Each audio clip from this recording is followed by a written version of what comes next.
Færdig Karoline. Ja. Hun har godt nok været slem. I kommer lige ind og sætter jer. Snakker med Karoline her. Hun er helt galt. Yes, jamen, jeg har jo Karoline til dans, som du nok ved. Jeg har en til engelsk. Det er mig, der har en til engelsk. Ja. Og hendes præstation er simpelthen, det er helt uacceptabelt. Det er lort, lige for at sige det. Altså, den er helt gal. Det er timerne, hun er ukoncentreret, og jeg ved faktisk ikke, hvor hun er henne, men jeg kan slet ikke... Afleveringerne også, de er fuldstændig langt væk. Det er til 0-0 og minus 3. Hele vejen igennem. Altså for mig, der skulle hun gå i 0. klasse, og så kunne hun starte dernede simpelthen helt forfra. Det er lort, det der. Det er kraften i jorden. Ja, har du noget at sige? Ja, men ellers så også... Og det er sgu ikke bare dansk. Vi har snakket med de andre, vi har haft et lille møde, hvor vi ligesom... Ja, det er bare ikke acceptabelt. Og... Hvad er det, hun går galt?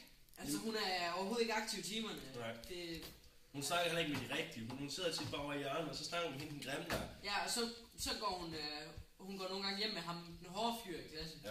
Ham, der kører på cross og scooter. Måske med det rare, hvordan hun laver sit privatliv. Nej, men det føler vi ligesom bare gå ud over hendes skolegang. At hun er simpelthen så grim også. Og... Ej.